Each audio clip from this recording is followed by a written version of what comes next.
ज्यों-ज्यों आधुनिक तकनीक का दायरा बढ़ा, त्यों-त्यों इसके दुष्परिणाम भी आने शुरू हो गए।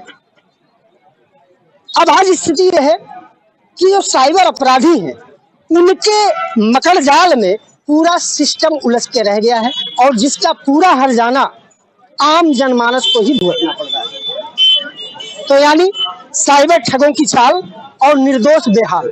तो आज इसी विषय पर हम बात करेंगे और हमारे साथ ये जनता जनार्दन है, ये लोग हैं, इसमें व्यापारी हैं, अधिवक्ता वर्ग हैं, सामान्य लोग हैं और कुछ नवयुवक हैं, हो सकता है कुछ स्टडी लाइफ में हो।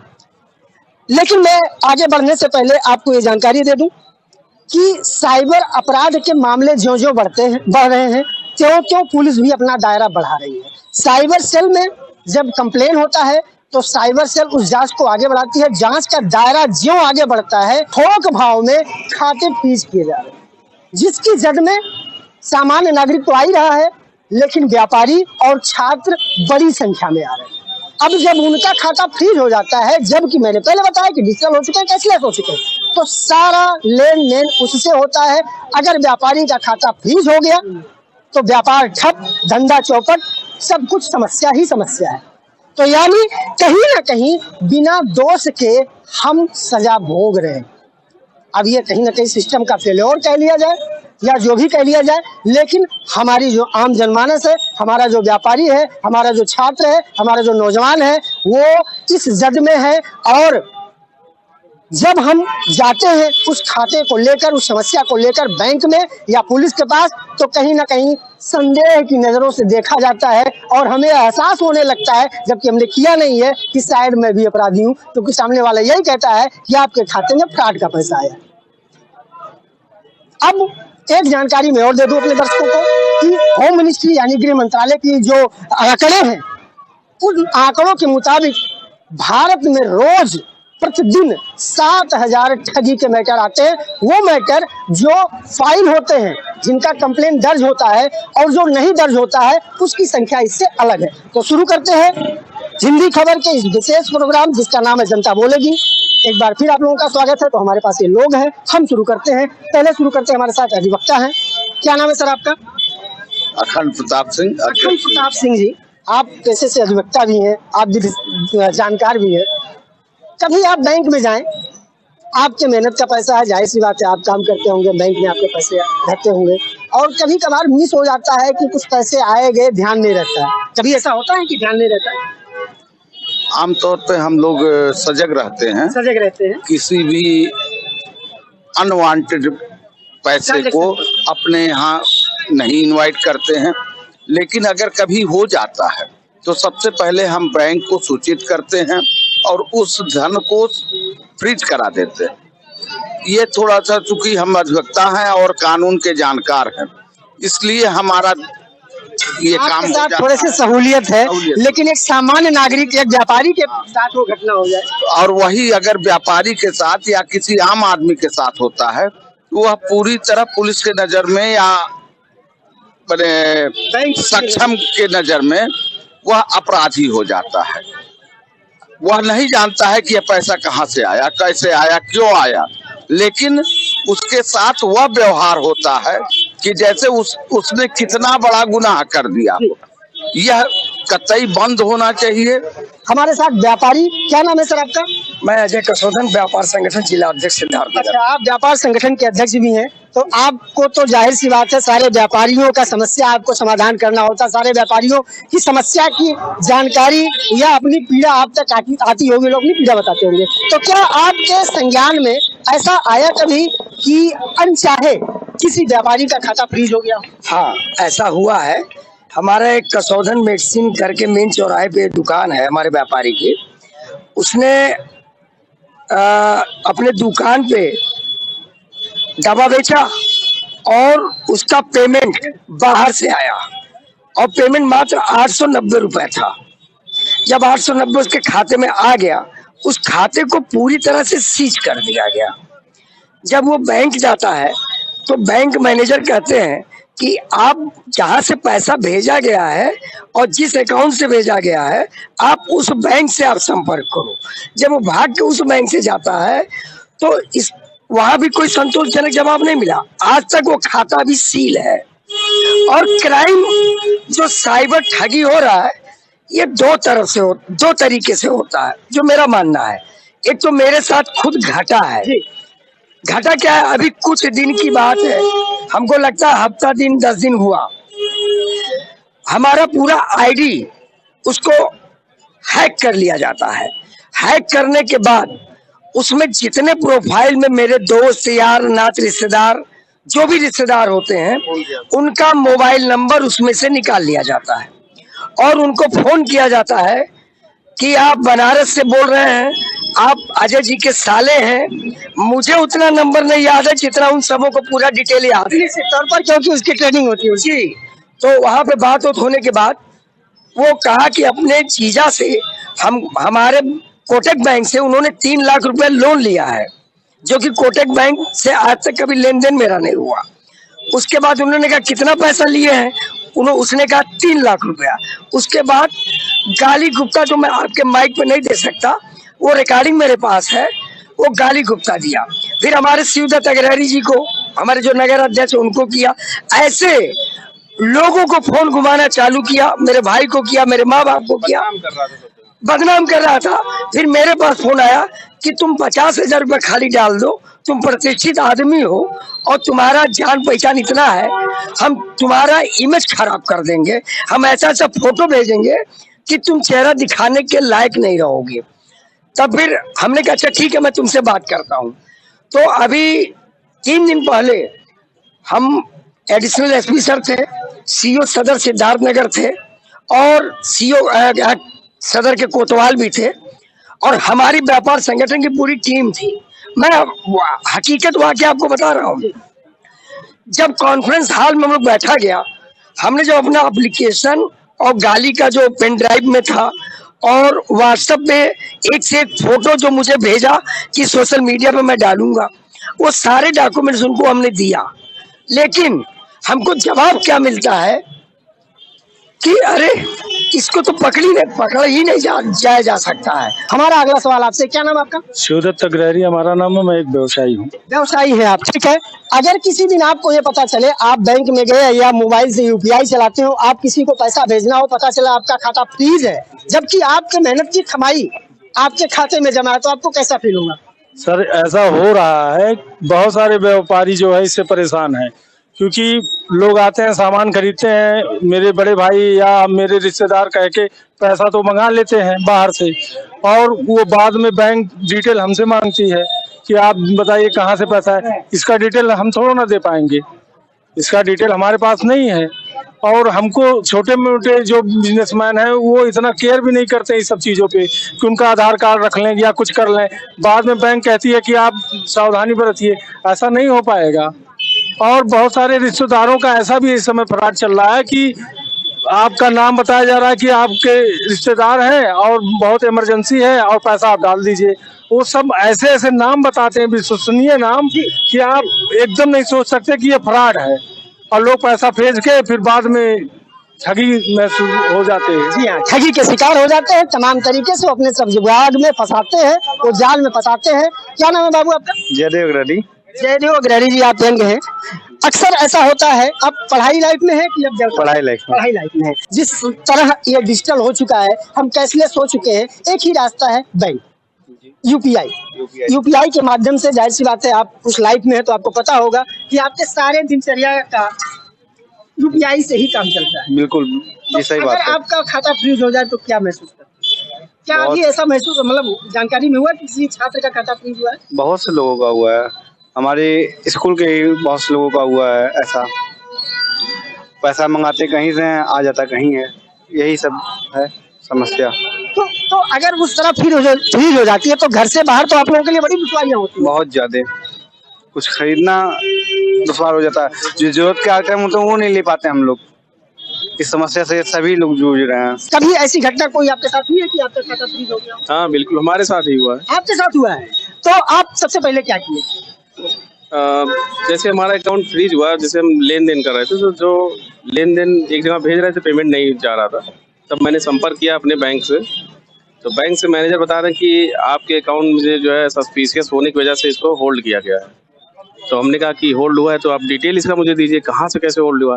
तो उन्होंने एक पूरा डिटेल निकाल के दिया और ये हुआ था कोलकाता से हुआ था। किसी ने कंप्लेन किया था और उस कंप्लेन नंबर भी मैंने कॉल किया। तो नंबर पे जब कॉल किए तो वहाँ वो व्यक्ति बता रहा है कि जो है ये समस्या बहुत पहले हुआ था और मैं कंप्लेन किया था, कोई मैटर मेरा ऐसा नहीं। अच्छा, बहुत पहले हुआ था, कंप्लेन किया, जांच का दायरा आगे बढ़ा, जब बहुत दिनों बाद बढ़ा तब आपका खाता फ्रीज किया गया। तो उस समय जब आप गए होंगे तो जाहिर सी बात है बैंक मैनेजर की जो नजरें आप पर पड़ रही होंगी, चुभ रही होंगी। नहीं, ऐसा बहुत ज्यादा नहीं हुआ, इसलिए कि एक प्रतिष्ठित थे हम, तो बैंक में हमारा बहुत पुराना अकाउंट था। तो उन्होंने कहा कि डॉक्टर साहब ऐसी कोई बहुत बड़ी समस्या नहीं है, आप एक बार जो है कांटेक्ट कर लीजिए यहाँ साइबर क्राइम में। और तो हमने कहा कि ठीक है, हम कांटेक्ट कर लेंगे। और साइबर क्राइम में हमने जाके फिर कंप्लेन भी किया। तो वहाँ से क्या बोल रहे हैं कि जो है ये जो कोलकाता है वहाँ वो साइबर क्राइम का नंबर दिए और बोले कि यहाँ आप संपर्क करिए, यहाँ से कोई समस्या होगा सॉल्व होगी। तो वहाँ मैंने कांटेक्ट किया तो वहाँ से भी जो ये लोग बोले कि एप्लीकेशन ही दे दीजिए और ये सॉल्व कर दिया जाएगा। तो एप्लीकेशन भी भेज दिए, उसके बाद भी नहीं हुआ।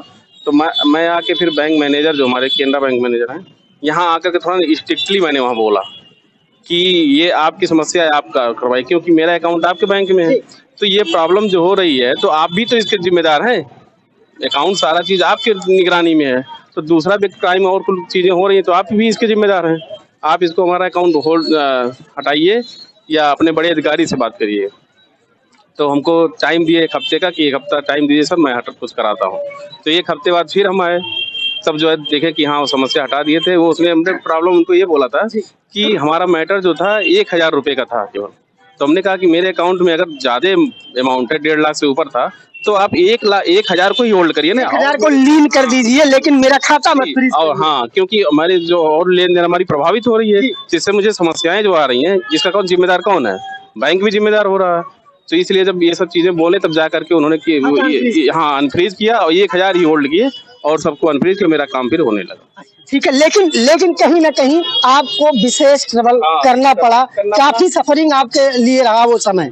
और इतनी जानकारी ना होती तो आम आदमी तो और परेशान हो जाता। आम आदमी और परेशान होता। क्या नाम है आपका? मेरा नाम संदीप कुमार जायसवाल है।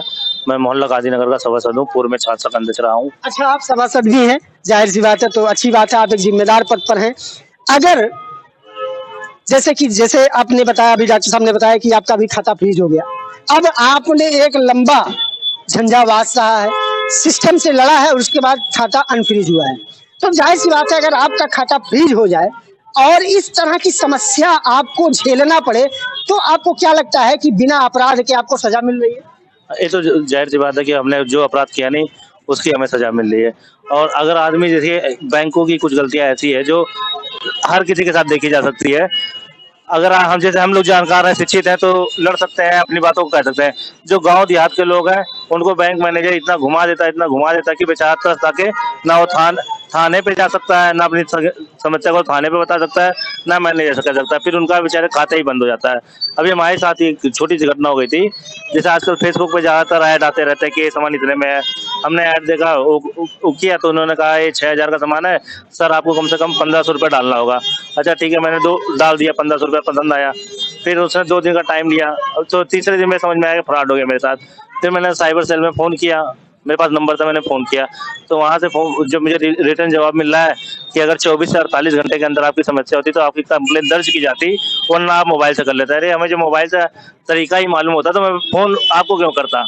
निश्चित तौर पर अगर वो समस्या से हम रूबरू होते या हमको उस विषय में विशेष, हालांकि यह मैं नहीं कह सकता कि सरकार प्रयास नहीं कर रही है, निश्चित तौर पर अब तो कालर ट्यून के रूप में उसका उपयोग किया जा रहा है कि अगर आपके साथ कोई फ्रॉड होता है तो 1930 पर आप तत्काल कॉल करिए और फ्रॉड से बचिए और उसका कंप्लेंट रजिस्टर हो जाएगा। हो सकता है आपके साथ ना हो, लेकिन कहीं ना कहीं अभी भी जागरूकता की कमी है और ये पॉसिबल नहीं है कि हर व्यक्ति उस प्रक्रिया को पूरा कर ले। क्या नाम है आपका सर? दूसरा मित्तल जो है जी, मित्तल जी, इस तरह की जो समस्याएं हो रही हैं, साइबर ठगों का जो चाल और उनका दायरा बढ़ता जा रहा है, जो एक मास लेवल पर साइबर सेल द्वारा और ये बैंक के द्वारा कोऑर्डिनेट करके मास लेवल पर खाताओं को फ्रीज किया जा रहा है, जिससे बहुत लोग सफर कर रहे हैं। इस पर आप क्या उसके शिकार हम भी हो चुके हैं। ऐसा शिकार आपको? सेंट्रल बैंक में मेन ब्रांच में हमारा अकाउंट है, करंट अकाउंट है, उसमें 9,000 रुपया होल्ड किया गया है। 4 साल हो गया।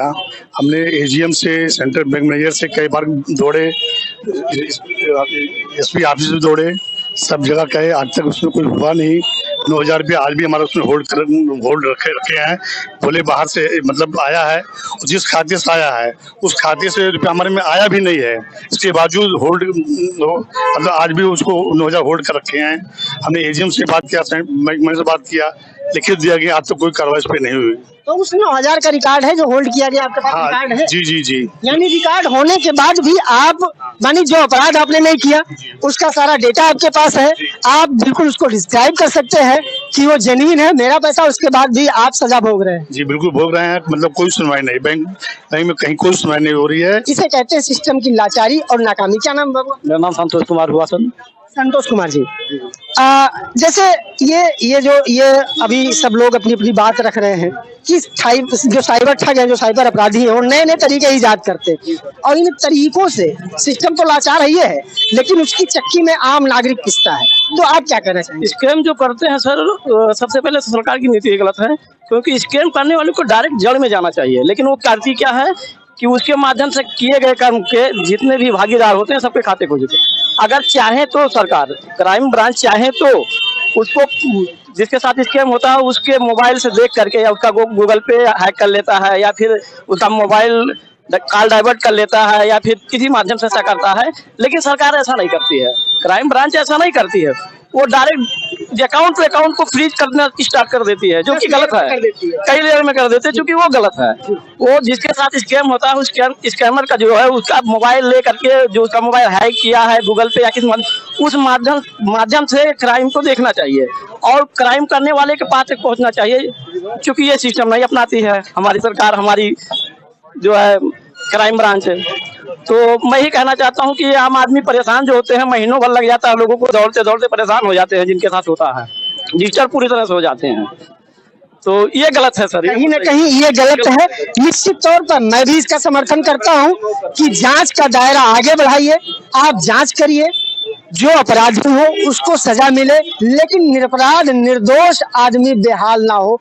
वकील साहब, आप विधिज्ञाता हैं, आप इस विषय में क्या कहेंगे? पुलिस के पास, उसके साइबर सेल के पास, उसके क्राइम ब्रांच के पास भरपूर जानकारी होती है कि अपराधी कौन है, कहां से है, कैसे इसका निजात मिलना, लेकिन वह जानबूझ के व्यापारियों को, आम जनता को प्रताड़ित करते हैं और उनको मकड़ी के जाल की तरह उलझाए रखते हैं। अगर एक बार वह मन से उनकी सहायता करने पर मन बना ले तो 24 घंटा नहीं बीतेगा, सारी समस्या समाधान हो जाएगा। अगर हम पुलिस को ही ज्यादा दोषी मानते हैं कि वह अगर एक्टिव होके और वाकई में चाहे तो मैंने कोई बड़ी चीज नहीं है। अभी डॉक्टर साहब ने बताया उनका 1,000 के लिए पूरा खाता सील कर दिया। हमारे पास उदाहरण है, 500 रुपए के लिए पूरा खाता फ्रीज, 380 के लिए पूरा खाता फ्रीज, 2,000 के लिए पूरा खाता फ्रीज, जिसके खाते में 2 लाख, 4 लाख, 5 लाख पड़े हुए हैं और जिसका ट्रांजैक्शन है लाखों का, उसका 500, 200, 1,000, 1,500 के नाते खाता फ्रीज है, जबकि उस व्यापारी को, उस व्यक्ति को ये पता नहीं है कि वो पैसा आया कैसे। बैंक मैनेजर को इतना तो अंदाज होना चाहिए, वह आम तरह से एकदम ट्रीट करते हैं, स्पेशल नहीं मानते, अपराध नहीं मानते हैं। वह समझते हैं कि इन्हीं का सारा दोष है, आम आदमी का सारा दोष है। आम आदमी कहाँ से इन्वॉल्व है? उनको कम से कम अपने बुद्धि विवेक का पालन करके और जनता की सहायता करनी चाहिए। जबकि खाते तेलंगाना में होते हैं जिनसे ठगी जाती है और सिद्धार्थ के खाते फ्रीज हो जाते हैं, फिर ये कैसे संभव है? तो इसी के निजात करने के लिए बैंक मैनेजर अपने विवेक का पालन करे। अब विवेक का पालन करके जिस व्यापारी या आम आदमी का जिसका खाता है उसको राहत दे, तत्काल राहत दे। ये सारे ट्रांजैक्शन बैंक मैनेजर को पावर है कि वह अपने विवेक का पालन करके उस जनता को निजात दिलावे। आपको ये ज्ञात भी होगा कि इस मामले पर 2 बार माननीय न्यायालय ने अपना जो है वो टिप्पणी भी कर चुकी है कि अगर अपराध होता है तो बल्क रूप में जो खाते फ्रीज किए जा रहे हैं वो ना किया जाए, सिर्फ पैसे जो आए हैं वो लीन कर दिया जाए, उसको होल्ड कर दिया जाए। लेकिन फिर भी खाते फ्रीज हो रहे, तो क्या ये विधि सम्मत है? मेरा एक सवाल बस ये, कतई विधि नहीं है और यह आम आदमी को परेशान करने का, आम आदमी के शोषण करने का, सिस्टम के मकर जाल में, जी हाँ, कोर्ट की अवहेलना भी हो रही है और आम आदमी का शोषण भी हो रहा है। क्या नाम भैया, इधर आइए, क्या नाम है आपका? जी, गौरव जायसवाल। गौरव जायसवाल जी, स्टडी लाइफ में है कि व्यवसाय कर रहे हैं? व्यवसाय कर रहे हैं।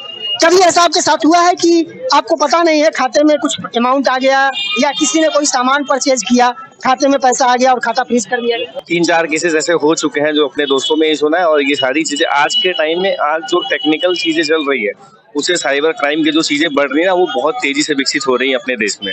और ये सिर्फ इंडिया की ही बात नहीं, पूरे वर्ल्ड वाइड में ये सारी चीजें फैल रही है और बढ़ रही हैं, ठीक है। और साइबर क्राइम में ये चीज जिस तरह का फैल रहा है लोगों में, अब सोचिए जो पढ़ा लिखा इंसान है वो तो चीजें समझ रहा है, लेकिन उसके लिए भी परेशानी कहीं ना कहीं आ ही जा रही है। अब सोचिए कहीं कोई गरीब हो, गाँव का इंसान हो, वो पढ़ा लिखा ना हो, तो उसके अकाउंट फ्रीज कर लिए जाए, बंद कर दिए जाए, तो इस कंडीशन में उसको क्या करना चाहिए वो तो समझ ही नहीं पाता। मेरे साथ हुआ क्या, व्यवसाय करते हैं जी, निश्चित तौर पर खाते से लेन देन करते होंगे। हाँ। अगर आपके साथ एक घटना घट जाए तो आप क्या करेंगे और कितना नुकसान आपका हो सकता है? नुकसान तो बहुत होगा सर, वही है कि चक्कर तो काटना पड़ेगा बैंक का, पुलिस का तो चक्कर काटना ही पड़ेगा। अब उसमें व्यापारी का तो दोष कोई है नहीं, बिल्कुल नहीं। व्यापारी को अपना सामान दिया, पैसा मिला, चाहे वो अकाउंट के माध्यम से मिला, चाहे गूगल पे के माध्यम से मिला या कैश मिला। अब उसमें व्यापारी का खाता सीज किया जा रहा, तो ये बहुत गलत है, बहुत गलत है, बहुत 100% गलत है ये। जी हाँ, निश्चित तौर पर बिना अपराध के निरपराध लोगों को सजा दी जा रही है। यही रहा तो हम लोग को व्यापार बंद करना देना पड़ेगा। या तो आप कैश में आइए, या तो सरकार अलाउ करे कि आप कैश में आइए, जो संभव नहीं है। संभव नहीं है। कैश का व्यापार आज के तारीख में संभव नहीं है। हमारे प्रधानमंत्री सीधे कहते हैं कि आप डिजिटल होइए, डिजिटल होने पर ये स्थिति होती है। तो यह तो जो सक्षम लोग हैं उन्हीं को न इसका रास्ता निकालना पड़ेगा। बिल्कुल बिल्कुल, जो नीति नियंता है, जो जिम्मेदार लोग हैं, जो सरकार में बैठे, जिम्मेदार पदों पर बैठे, उन्हीं को इसके विषय में सोचना। एक वाक्य खुद बताऊं, और हमारी बिटिया बाहर पढ़ती है, हमारी बिटिया बाहर पढ़ती है, वो कहीं किताब बेचना और ठगी के शिकार में आ गया, ऑनलाइन बेचने में और खरीदने में, और उसने 500 रुपया मेरी बिटिया को भेजा और बिटिया ने 2000 भेजा, उसके बाद फिर उसने 5000 भेजा, उसके बाद हमारी बिटिया का खाता सीज कर दिया गया। जब हमने ये वो कही पापा हम रेस्टोरेंट में बैठे हैं और 800 रुपया आप भेज दो, जब मैं 800 यहाँ से भेज रहा हूँ तो उसके बारकोड पे जा ही नहीं रहा है। जब हम पता लगाए टोल फ्री नंबर पे बैंक पे, पता चला कि खाता सीज हो गया है। तो ऐसे हमारे बच्चे जो बाहर पढ़ रहे हैं कैसे काम चलेगा? हम तो ये चाहेंगे जैसे पहले था या वैसे किया जाए, और एक ठगी के ऊपर रोक लगाया जाए कि हम आम व्यापारी, आम जनमानस परेशान ना हो, उसके जद में ना आए, निश्चित तौर पर उसके जद में ना आए। अभी रिसेंटली मेरे एक रिलेटिव है लखनऊ में, उनके साथ एक वाकया हुआ। ये कि लखनऊ में वो हॉस्पिटल से एक कॉल आया उनको, ठीक है, कि ऐसी ऐसी बात है, हॉस्पिटल में मेरी तबीयत बहुत ज्यादा खराब है और मैं लेकर इनको आया हूँ और एडमिट है ये, ठीक, और उसके बाद इतने पैसे की जरूरत है, तुरंत तत्काल में 10,000 रुपया भेज दीजिए। इन्होंने 10,000 रुपया तो रिश्तेदार समझ के वो कॉल भी उसी नंबर से गया उनको कि उनके रिलेटिव के ही नंबर से। इस तरीके का भी स्कैम हो रहा है। और उन्होंने ये मैंने ये देखो, मैं अपने ग्राहकों मतलब अपने दर्शकों को जानकारी दे दूं कि अब आधुनिक तकनीक का दायरा इतना बढ़ गया है कि डीप फेक, AI, क्लोनिंग का जमाना है और बड़ा ही एडवांस रूप से। तो आपसे बात करते करते आपके मोबाइल नंबर का क्लोनिंग हो जा रहा है और उस पर OTP आ जा रहा है, उससे दूसरे को कॉल चला जा रहा है। इस लेवल का अब आप तकनीकी के युग में हैं, तो आप इससे इनकार नहीं कर सकते हैं, उसका दुष्परिणाम आना है। लेकिन सवाल यहाँ है कि जो सिस्टम है जिसको इसका हल निकालना है, उस हल वाली प्रक्रिया में ये जो दुश्वारियां आ रही हैं कि जनता सफर कर रहा है, एक निर्दोष आदमी हलकान हो रहा है, इस पर अंकुश लगना चाहिए। बाकी साइबर ठगी होने हैं, उसको कोई रोक नहीं पाएगा। सेंधमारी वो करेंगे क्योंकि पुलिस है तो चोर भी है। और अगर चोर है तो ही पुलिस है, तो दोनों एक दूसरे के पूरक है, ये होता रहेगा। लेकिन ये जो सिस्टम आया है कि जांच के नाम पर मास लेवल पर खाते फ्रीज कर देना और निर्दोष लोगों को परेशान करना, इस पर पाबंदी लगनी चाहिए। क्या कहना? सर, व्यवस्थाएं तो सरकार ने बहुत सारी कर रखी डिजिटल सब चीजों की। आज आप 10 रुपए फुल्की भी खाते हैं तो आप पे कर देते हैं, लेकिन इसके साथ जो क्राइम बढ़ रहे हैं इस पे सरकार का कोई रोक नहीं हुआ है। उसकी व्यवस्थाएं भी सरकार को करनी चाहिए। जिस तरह से आप डिजिटल बना रहे हो तो उसकी भी व्यवस्थाएं करनी चाहिए कि आम आदमी इससे परेशान ना हो। किसी का भी पैसा भी कोई बीमार पड़ जाए, एकाएक उसका खाता ही सीज हो जाए तो दवा नहीं करा पाएगा, तो उसके यहाँ बहुत सारी ऐसी प्रॉब्लम है जो अभी उजागर भी नहीं हो पाती है। निश्चित तौर पर, और उसको पता भी नहीं है, अगले को जानकारी भी नहीं है कि कब कहाँ किसके साथ ठगी हुआ, कब उसके खाते में वो पैसे आ गए, अननोन पैसे आ गए, चाहे अनवांटेड या सामने से आकर कोई दे दिया, अगले को भी नहीं पता है कि उसके खाते में ऐसे पैसे आए हैं। और जब विशेष जरूरत पड़े तब खाता फ्रीज हो जाए, ये जनता का दुख है, ये लोगों की समस्या है। तो निश्चित तौर पर मैं भी अपने इस चैनल के माध्यम से जरूर कहना चाहूंगा कि सरकार जांच का दायरा बढ़ाए, साइबर सेल पुलिस जांच का दायरा बढ़ाए, जांच करे, जो अपराधी है उसको सजा दे, लेकिन कहीं ना कहीं उन अपराधियों के जाल में फंसकर ऐसे निर्दोषों को हलकान ना करे। इस पर रोक लगना चाहिए। न्यायालय ने कई बार इस पर टिप्पणी की है, लेकिन कहीं ना कहीं सिस्टम की मनमानी और लाचारी अभी भी वहाँ चल रही है, जिससे आज भी जनता परेशान है। आज के लिए इतना ही। अगली कड़ी में फिर आपके साथ हम किसी और मुद्दे के साथ मिलेंगे। जय हिंद।